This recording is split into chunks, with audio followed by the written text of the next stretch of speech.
کہ جس دین میں تمام انسانوں کا احترام لازم قرار دے دیا گیا ہے، یہاں پر عقائد کے بجائے فوائد کی بات ہوگی، یہاں پر مسائل کے بجائے وسائل کو ڈسکس کیا جائے گا، یہاں پر نفاذ کے بجائے نفوس کی طرف آیا جائے گا، اور پھر نفوس کی تطہیر کے بعد نفاذ کا سفر ہوگا۔ یہ تمام تر باتیں جو ہم QWS کے پلیٹ فارم سے کرتے چلے آ رہے ہیں، میں نے عرض کیا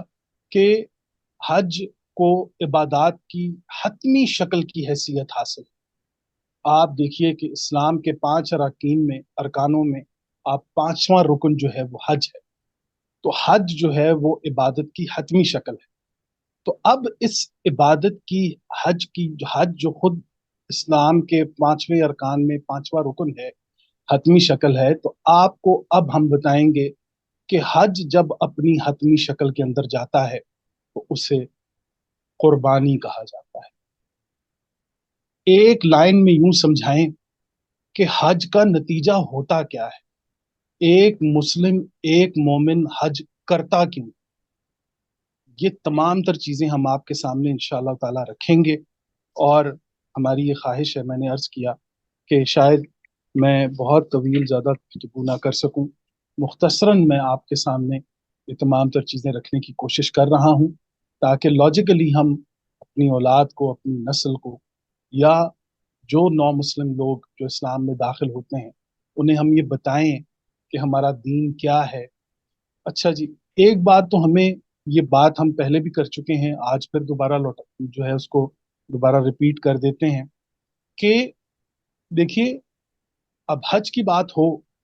عمرے کی بات ہو، صلات کی بات ہو، سیام کی بات ہو، صوم کی بات ہو، یہ جتنی بھی عبادات ہم کرتے ہیں اس پر ہم گفتگو کر چکے ہیں کہ بیسیکلی یہ تمام تر عبادات، تمام مناسک اور شعائر کا بینیفیشری حضرت انسان ہے۔ قرآن سے پہلے، اسلام سے پہلے آپ یہ دیکھ لیجئے کہ جب ایک جتنی بھی اقوام اس سے پہلے گزر چکی ہیں، ان کی مذہبی حالت کا یا عقائد کی حالت کا آپ اندازہ لگائیں گے تو ان کو یہ لگتا تھا کہ ہماری تمام تر عبادات اور شعائر اور مناسک کا اولین بینیفیشری جو ہے وہ اللہ کی ذات ہے۔ لیکن آپ قرآن کریم کے اندر جب آپ آئیں گے تو آپ کو پتہ چلے گا کہ اللہ تو غنی الحمید ہے، اللہ تو نتائج سے بھرپور ہے، وہ ان چیزوں کا محتاج نہیں، وہ ہماری صلات، نماز، روزوں کا، ہمارے حج عمرے کا محتاج نہیں ہے۔ اگر وہ محتاج ہو تو وہ اللہ نہیں رہتا۔ تو پتہ چلا کہ ہماری تمام تر عبادات، ہمارے تمام تر مناسک اور شاعر کا بینیفیشری حضرت انسان ہے، حضرت انسان۔ تو آج ہم آپ کو جب حج کی یہ ڈیٹیل بتا رہے ہیں تو اب ہم آپ کو بتا رہے ہیں کہ حج جب اپنی آخری اور حتمی شکل کے اندر داخل ہوتا ہے تو وہ کون سی شے ہے کہ جس کی وجہ سے ایک مومن اتنا سفر کرتا ہے، ایک مسلمان سفر کرتا ہے۔ یہ مقام رفعات پر، وہاں پر جایا جاتا ہے، محنت کی جاتی ہے، وہاں پر کھلے آسمانوں کے نیچے سویا جاتا ہے، پہاڑوں پر قیام کیا جاتا ہے، اللہ کا ذکر کیا جاتا ہے، آیات کی تلاوت کی جاتی ہے، دعائیں کی جاتی ہیں، احادیث روایات کو پڑھا جاتا ہے، دیکھا جاتا ہے، غور و فکر ہوتا ہے، تدبر ہوتا ہے۔ یہ تمام تر چیزیں، اس کا کوئی نہ کوئی تو حتمی نتیجہ ہوگا نا۔ آج ہم آپ کے سامنے وہ نتیجہ انشاءاللہ تعالی کوشش کریں گے کہ ہم وہ نتیجہ آپ کے سامنے رکھ دیں۔ اس سے پہلے اب ہم حج کے اوپر تو ہم نے مختصراً بات کی، چونکہ اب حج کی جو حتمی شکل ہے اس پر ہم آئیں گے تو یہ حج ہی پر گفتگو ہوگی، لیکن اب ہماری بات جو ہے وہ گفتگو جو ہے وہ قربانی کے فیز میں داخل ہو رہی ہے۔ ایک تو یہ قربہ کا مادہ ہے، قاف را با کا مادہ ہے، اس میں تقرب ہوتا ہے جی، اور قربانی کہتے ہیں وہ عمل جو باعث تقرب ہو، اور یہ قرب کے مادے پر ہے، اور یہ بہت جگہ قرآن کریم کے اندر یہ الفاظ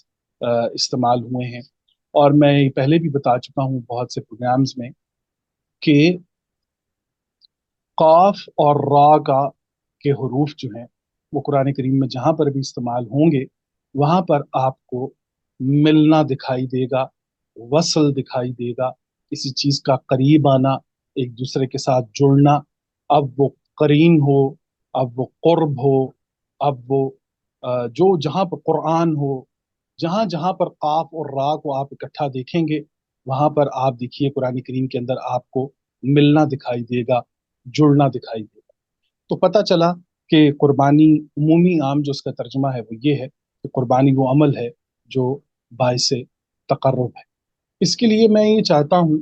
کہ اگر ہم تھوڑا سا مختصر سا انسانی تاریخ پر اگر ہم نظر دوڑائیں تو ان کے ہاں قربانی کا جو نیا نیا تصور جب شروع ہوا تو آپ یہ دیکھیے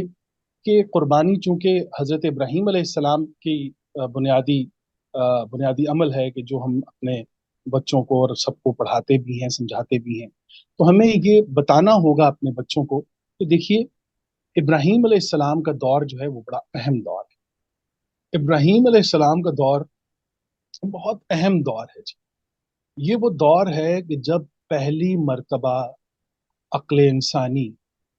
خدا کی تلاش میں نکلی ہے جی۔ یہ وہ پہلا دور تھا کہ جب عقل انسانی خدا کی تلاش میں نکلی، اور یہ وہ پہلا دور تھا کہ عقل انسانی نے مادیت کو رد کیا ہے۔ آپ دیکھیے کہ ابراہیم علیہ السلام کی طرف جب وہ دیکھتے ہیں کہ یہ ستارہ ہے، یہ میرا رب ہے، اور جب وہ ڈوبتا ہے تو کہتے ہیں کہ میرا رب ڈوبنے والوں میں سے۔ اس سے آگے دیکھتے ہیں تو یہ چاند ہے، یہ میرا رب ہے۔ اس کے بعد سورج ہے تو یہ میرا رب ہے، اور پھر کہتے ہیں کہ نہیں، یہ ڈوبنے والے ہیں، میرا رب ڈوبنے والا نہیں۔ ان سب کے اوپر عروج و زوال ہے، ان سب کا پیدا ہونا فنا ہونا ہے، لیکن میرا رب ان تمام تر چیزوں سے بہت۔ تو معلوم ہوا کہ ابراہیم علیہ السلام پہلی دفعہ یہ دور ہے کہ جب عقل انسانی جو ہے وہ خدا کی تلاش میں۔ اس دور کو دوسری اہمیت یہ حاصل ہے، اس دور کو دوسری اہمیت یہ حاصل ہے، اس دور میں حرام اور حلال کو باقاعدہ قانونی حیثیت حاصل۔ اس سے پہلے حرام اور حلال کو انفرادی طور پر تمام تر لوگ اپنے اپنے معاملات کے اندر دیکھ رہے تھے، لیکن آپ یہ دیکھیے کہ جب قواعد بیت اللہ کے قواعد رکھے گئے ہیں تو یہاں پر آنے والوں کے لیے پھر باقاعدہ قوانین مرتب کیے گئے۔ پتہ چلا کہ جو انسان اس جگہ پر داخل ہوگا وہ امن میں داخل ہوگا، کوئی درخت نہیں کاٹا جائے گا، کسی بزرگ کو، کسی بچے کو نہیں مارا جائے گا، کوئی بھی ایسا کام نہیں کیا جائے گا۔ تو معلوم ہوا کہ حلال اور حرام کے باقاعدہ قوانین جو ہیں وہ مرتب ہوئے ہیں ابراہیم علیہ السلام کے زمانے میں۔ تو انہیں اسی لیے امت کہا گیا ہے، اور کیونکہ یہ وہ مقام تھا کہ جب ایک انسان کو امت کی فکر لاحق ہو جائے تو قرآن کریم اس ایک انسان کو اعزاز کے طور پر امت کہہ کر پکارتا ہے کہ ان کی سوچ اور ان کی فکر اتنی گہری تھی۔ اب اگر ہم انسانی تاریخ کی بات کریں اس پر بھی میں یہ چاہ رہا تھا کہ تھوڑا سا ہم یہ دیکھ لیں کہ جب شروع میں انسان نے اپنے رب کے حوالے سے یا اپنے کریٹر کے حوالے سے یا اپنے سے طاقتور کسی بھی چیز کو جب دیکھا اس نے، چاہے وہ کڑکڑاتی ہوئی بجلی ہو، چاہے وہ سورج ہو، چاہے وہ چاند ہو، چاہے وہ ستارے ہوں، چاہے وہ آگ ہو، تو اس نے اسے اپنا رب تصور کیا، اور پھر اس رب کے ساتھ کیونکہ وہ بجلی کی کڑک، وہ کوئی بھی طاقتور شے جو اس کائنات کے اندر سرکل کر رہی تھی، اس کے کسی ایکشن سے اگر انہیں کوئی نقصان ہوا تو انہوں نے اپنے اعتقادات سے، اپنے تصورات سے یہ ایک چیز بنا لی تھی کہ شاید ہمارا رب ہم سے ناراض ہو گیا ہے، اب وہ ہم سے کوئی چیز طلب کر رہا ہے، اور پھر یہاں سے وہ عقائد شروع ہوئے کہ خداؤں کی خوشنودی حاصل کرنے کے لیے اب انسانوں کی بلی دینا شروع کی۔ اور پھر آپ دیکھیے کہ یہ آپ کو نہ صرف عربوں کے اندر بلکہ اس سے پیچھے بھی آپ کو دکھائی دے گا، جتنے بھی باقی بھی اقوام ہیں ان کے ہاں بھی باقاعدہ طور پر عبادت گاہوں میں ایک مذبح خانہ ہوتا تھا، اور مذبح خانہ کے اندر وہ مقام ہوتا تھا کہ جہاں پر انسانوں کی بلی چڑھائی جاتی۔ اور اس کی تاریخ بہت قدیم تاریخ ہے، بہت ساری چیزیں آپ اب تو بہت آسانی ہے اگر اس چیز کے اوپر سرچ کیا جائے تو بہت آسانی سے بہت سا مواد آپ کو گوگل سے اور کہیں سے بھی مل سکتا ہے بہت آرام سے۔ اچھا، اب انسان نے جو ہے وہ خداؤں کی خوشنودی حاصل کرنے کے لیے انہوں نے انسانوں کی بلی چڑھانا شروع کی تھی کہ اگر پانی جو ہے وہ اس کی سطح کم ہو گئی ہے تو وہاں پر ایک لڑکی پھینک دی گئی ہے۔ اب روایات کے اندر دیکھیے حضرت عمر بن خطاب رضی اللہ تعالیٰ عنہ کے زمانے میں کہ مصر کے اندر جو ہے وہ دریا ہے، اس میں ہمیشہ ہر سال میں ایک لڑکی کو پھینک دیا جاتا تھا۔ پھر حضرت عمر بن خطاب نے خط لکھا، اور وہ خط دراصل ان کو انتباہ کرنے کی ایک نشانی تھی کہ دیکھیے، اور اس میں یہ لکھا گیا تھا اس خط کے اندر کہ اے دریا، کہ اگر تم اللہ کے حکم سے بہتے ہو تو ہمیں تمہاری ضرورت ہے، ہم چاہتے ہیں کہ تم بہتے رہو، اور اگر تم اللہ کے حکم سے نہیں رکتے تو ہمیں تمہاری کوئی ضرورت نہیں۔ اس کے بعد وہاں پر اس چیز کو روک دیا گیا۔ تو یہ تو تھا حضرت عمر بن خطاب کے زمانے۔ لیکن اب آپ یہ دیکھیے کہ جب ہم ابراہیم علیہ السلام کی شخصیت کو دیکھتے ہیں کہ یہ وہ پہلا مقام ہے کہ جب ایک انسان ایک غیر مادی تصور کے ساتھ اپنے خدا کی تلاش میں نکلا ہے، فکر یہ لاحق ہے کہ کسی طریقے سے انسانوں کو بچا لیا جائے، یہ جو انسان جو خداؤں کے نام پر ذبح کیے جا رہے ہیں، ان کی بلی چڑھائی جا رہی ہے، یہ ظلم و ستم ہے ہر باشعور انسان کو، کیونکہ اس زمانے میں یہ ایک مقدس قتل تھا، یہ وہ قتل تھا جسے تقدیس کا لباس پہنا دیا گیا تھا۔ مرنے والا بھی یہ جانتا تھا کہ میں نے کوئی بہت بڑا گناہ کر دیا ہے، کوئی ایسی بات سوچ کر، کوئی ایسی چیز، کوئی شعور، کوئی معنویت، کوئی ادراک، کوئی فہم، کوئی سوال اٹھا کر مرنے والا بھی آرام سے مر جاتا تھا، مارنے والے بھی آرام سے مار دیتے۔ یہ مقدس قاتل تھے۔ اب آپ یہ دیکھیے کہ ابراہیم علیہ السلام کے زمانے میں جب یہ دور آیا ہے تو پہلی دفعہ جب حضرت ابراہیم علیہ السلام نے ان کے خداؤں پر آواز اٹھائی ہے اور یہ فرمایا ہے کہ یہ بات کیوں نہیں کرتے، یہ بولتے کیوں نہیں، یہ اس طرح کے وہ تمام تر سوالات، وہ تمام تر چیزیں جب وہاں پر پیش آئی ہیں جی، تو آگے سے جواب ان کا یہ آیا ہے کہ احرقو، جلا دو ابراہیم علیہ السلام کو، فانصروا آلہتکم، اور مدد کرو اپنے خداؤں کی۔ تو پتہ چلا کہ یہ وہ مقام ہے جی کہ جہاں پر خداؤں کی خوشنودی حاصل کرنے کے لیے انسانوں کو بلی چڑھایا جاتا ہے۔ یہی کام ہوا ہے حضرت ابراہیم علیہ السلام کے ساتھ۔ اللہ نے انہیں اس مشکل سے نکالا، اس آگ سے بچایا کہ جو آگ انہوں نے ابراہیم علیہ السلام کو ختم کرنے کے لیے جلائی تھی، اس آگ سے اللہ نے ان کو بچایا۔ اب یہی وہ تصور لے کر حضرت ابراہیم علیہ السلام آتے ہیں مکہ میں، اور وہاں سے سفر کرتے ہیں، مکہ آتے ہیں، اللہ تعالیٰ ان کو ہدایت عطا فرماتا ہے، یہاں پر آ کر اپنی ذریت کو وہاں پر بساتے ہیں۔ ذریت کو بسانے کے بعد آپ کمال یہ دیکھیے کہ وہ جو گفتگو ہے حضرت ابراہیم اور حضرت اسماعیل علیہ السلام کی کہ وَلَمَّا بَلَغَ مَعَهُ السَّعْيَ قَالَ يَا بُنَيَّ إِنِّي أَرَىٰ فِي مَنَامِي أَنِّي أَذْبَحُكَ، کہ اے میرے بیٹے، میں نیند میں دیکھتا ہوں کہ میں آپ کو ذبح کر رہا ہوں، تو فَانظُرْ مَاذَا تَرَىٰ، دیکھو تمہارا نظریہ تمہیں کیا دکھاتا ہے۔ تو وہ یہ عظیم گفتگو ہے، اور اس کے بعد وہ کہتے ہیں یا ابتی افعل ما تؤمر، آپ ابا جی وہ امر کر گزریے، وہ کام کر گزریے جس کا آپ کو امر ہوا۔ یہ نہیں فرمایا کہ آپ وہ کر گزریے جو آپ نے دیکھا ہے، بلکہ بیٹا بھی یہ کہہ رہا ہے کہ آپ اللہ کے نبی ہیں، اللہ کے رسول ہیں، تو آپ کو ڈکٹیشنز اللہ کی طرف سے آئیں گی، وہ آپ کو بتائیں گے کہ آپ نے کرنا کیا ہے۔ ستجدونی انشاءاللہ من الصابرین، آپ مجھے صبر کرنا سکھائیں گے۔ اور یاد رکھیے کہ صبر کا تعلق مردوں کے ساتھ نہیں ہوتا، جو مر جائے وہ کیا صبر کرے گا، یہاں پر صبر کا تعلق حیات سے۔ صبر کرنے کے لیے زندہ ہونا بہت ضروری ہے، ایک مردہ صبر نہیں کر سکتا۔ تو اس پوری گفتگو کو آپ سامنے رکھیے تو آپ کو پتہ چلے گا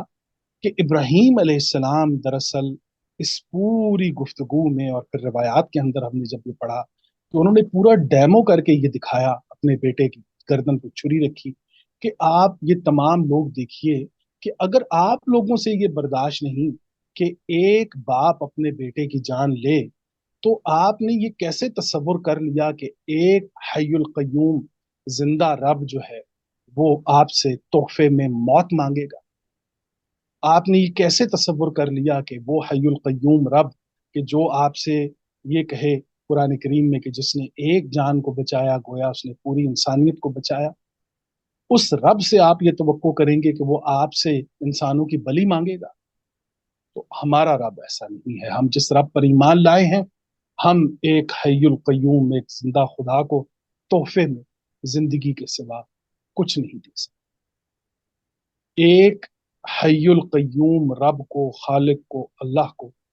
تحفے میں زندگی کے سوا کچھ نہیں دیا جا سکتا۔ تو آپ یہ دیکھیے کہ جب حضرت ابراہیم علیہ السلام نے یہ کام کیا تو وہاں پر پہلی مرتبہ میں نے عرض کیا کہ حرام و حلال اور قوانین کے پہلی مرتبہ یہ روشنی اور آشنائی آپ کو دکھائی دے گی حضرت ابراہیم علیہ السلام کے دور میں، کہ ان کے اس عمل کے بعد آج تک پوری دنیا میں کسی قوم نے باقاعدہ طور پر اس چیز کو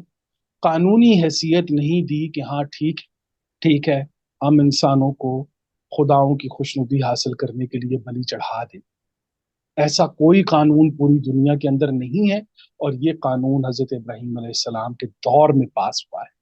حضرت ابراہیم علیہ السلام کے اس ڈیمو کے بعد پیش ہوا ہے۔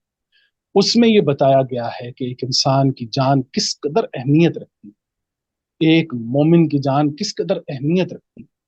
تو یہ وہ پورا عمل تھا کہ جو حضرت ابراہیم علیہ السلام اور اسماعیل علیہ السلام کی وہ گفتگو تھی جو قرآن کریم پیش کرتا چلا آیا ہے، اور وہ پورا مکالمہ، اور اس مکالمے کا حتمی نتیجہ میں آپ کو بتا رہا ہوں کہ یہ وہ دور تھا کہ جب ابراہیم علیہ السلام نے یہاں ایک بند باندھ دیا، روک دیا گیا کہ اب ایسا نہیں ہوگا، خداؤں کی خوشنودی حاصل کرنے کے لیے اب کسی انسان کو بلی نہیں چڑھایا جائے گا۔ یہ تھی وہ کامیابی حضرت ابراہیم علیہ السلام کی، یہ وہ تقرب تھا جو انہیں حاصل ہوا۔ اس تقرب کو وہ کبھی ستاروں میں تلاش کر رہے تھے، وہ کبھی چاند سورج میں تلاش کر رہے تھے، اور یہ تقرب حاصل ہوا ہے ابراہیم علیہ السلام کو، تو پھر وہ انسانیت کی بقا کے اندر حاصل ہوا ہے جب انہوں نے ایک انسان کی جان بچائی۔ اب یہ دیکھیے کہ اس عمل کے بعد ایک عمل اور ہمارے سامنے آیا، اور وہ عمل آیا قربانی کا۔ اس کی ہدایات ہمیں سورہ الحج کے اندر بھی ملتی ہیں، اور ان تمام تر چیزوں کو ہم پڑھتے چلے آئے ہیں، اس کے اوپر پریکٹس کرتے چلے آئے ہیں۔ لیکن ایک چیز ہم آپ کو بتاتے ہیں جی، کہ ہم نے کہا کہ آج کی پوری گفتگو کو ہم سمیٹ کر ایک مقصد کے اندر لائیں گے، تاکہ ہمارے سننے والوں کو، سمجھنے والوں کو، پڑھنے والوں کو یہ سمجھ آ جائے کہ اصل میں ہماری حج اور قربانی کیا نتیجہ پیدا کرتی، کیا نتیجہ پیدا کر سکتی ہے۔ تو اب آپ یہ دیکھیے کہ جانور، پہلی بات تو یہ کہ ایک مسلم اور ایک مومن کسی بھی جانور کی جان لینے کی حیثیت اس وقت اسے حاصل ہوتی ہے جب وہ بھوکا ہوتا ہے۔ ایک مسلم اور مومن کبھی بھی شوقیہ طور پر یا شکار کے طور پر کسی جانور کی جان نہیں لے سکتا، دین اسے الاؤ نہیں کرتا۔ شوقیہ ہم کسی جانور کو ذبح نہیں کر سکتے،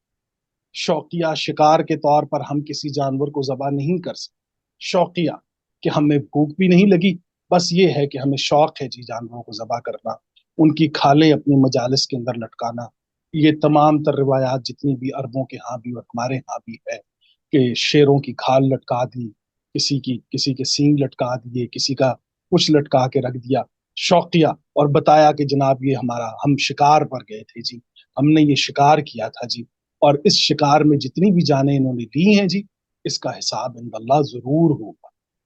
ایک مسلم اور مومن کسی بھی جانور، کسی بھی چیز کی ذبیحہ کی جب ذبح کرتا ہے، اس کا مقصد اپنا اور دوسرے لوگوں کا پیٹ بھرنا ہوتا ہے، وہ بھوک ہوتی ہے جسے مٹانے کے لیے وہاں پر ذبح کیا جاتا ہے۔ اب قربانی کی طرف جب آپ آئیں گے تو آپ کو پتا چلے گا کہ دیکھیے، ہمارے اللہ میں اور دنیا کے باقی تمام خداؤں میں فرق یہ ہے کہ ہمارا خالق اپنے تمام حقوق مخلوق پر تقسیم کر دیتا ہے۔ اس کی مثال لے لیجیے، قربانی کے 3 حصے ہم کرتے ہیں، ایک حصہ اللہ کا، وہ بھی انسانوں کو جاتا ہے، ایک حصہ رشتہ داروں کا، وہ بھی انسانوں پر جاتا ہے، اور ایک حصہ ہمارا، وہ بھی، ہم بھی انسان ہیں، وہ بھی انسانوں کو ملتا ہے۔ تو پتا چلا کہ قربانی کے تینوں حصے حضرت انسان کی طرف اللہ اپنے تمام حقوق اپنی مخلوق پر تقسیم کر دیتا ہے۔ یہ وہ قربانی ہو گئی۔ اب حج کے اندر بھی جو قربانی ہوئی ہے، اس قربانی کا مقصد، اب وہ جو 1 لائن آنسر میں آپ کو بتانے جا رہا تھا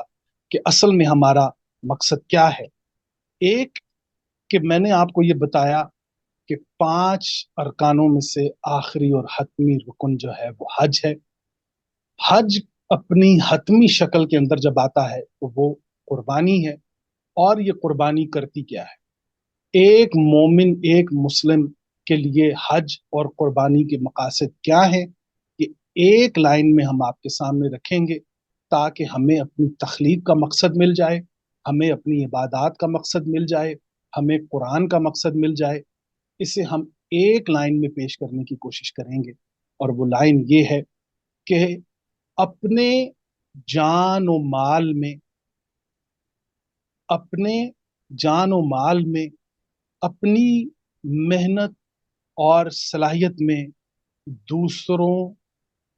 دوسرے انسانوں کا حق تسلیم کرنے کا نام قربانی۔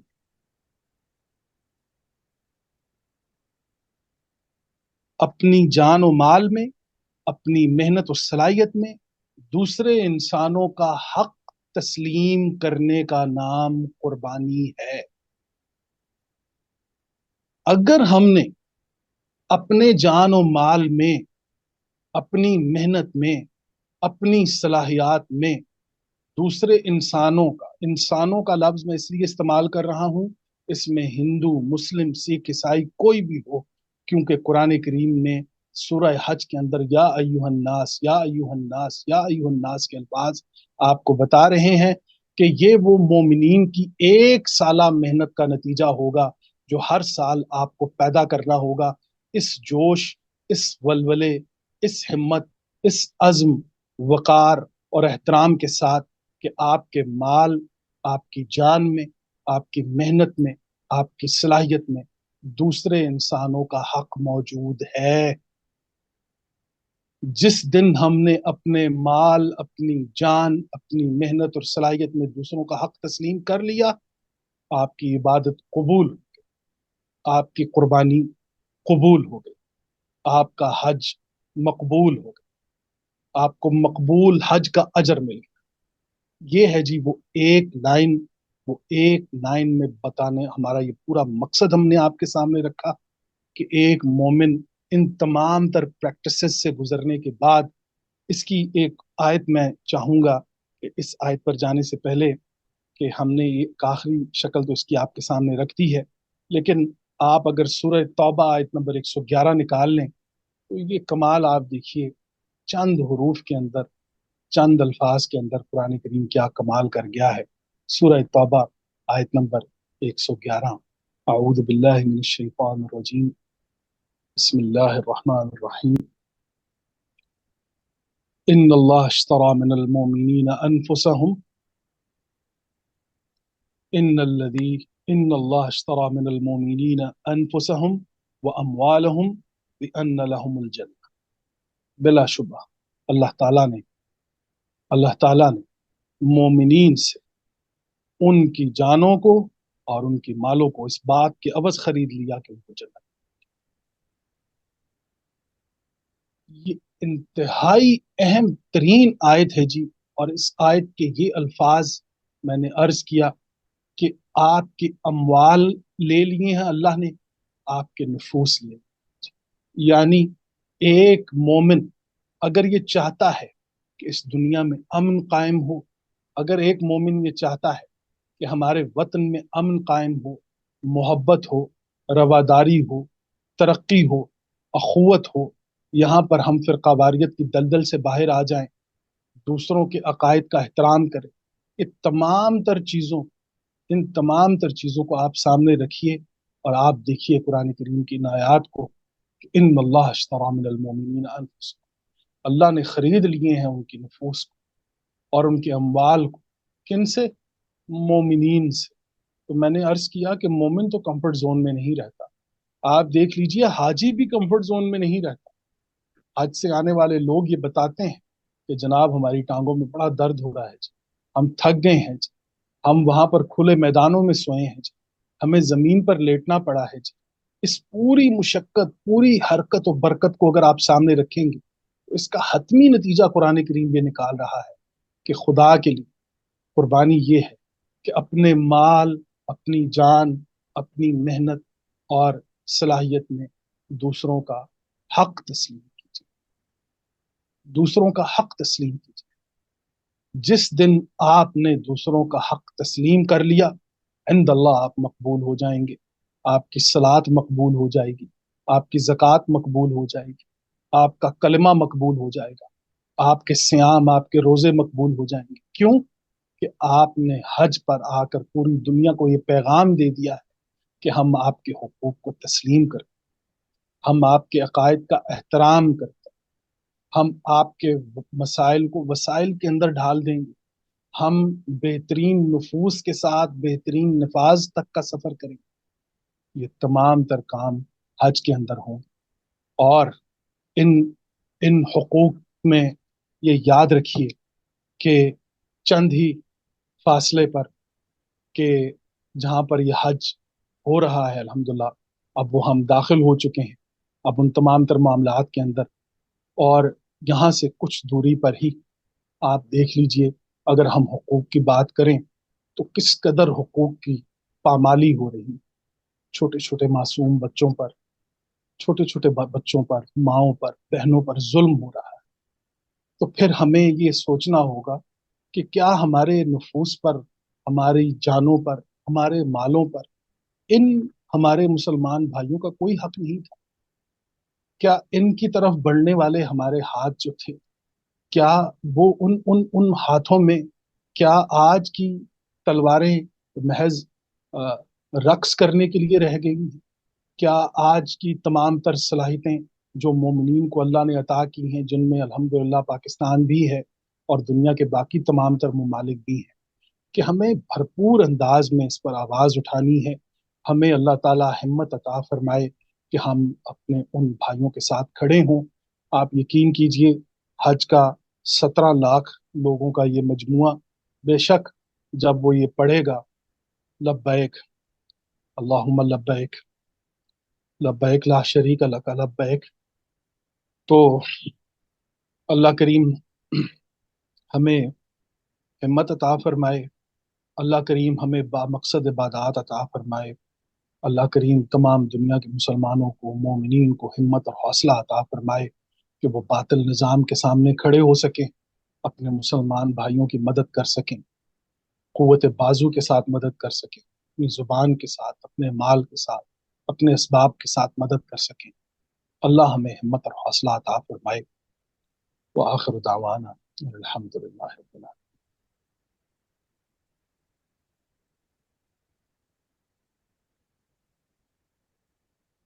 بہت شکریہ زبیر صاحب، آپ نے ماشاءاللہ حج کا پورا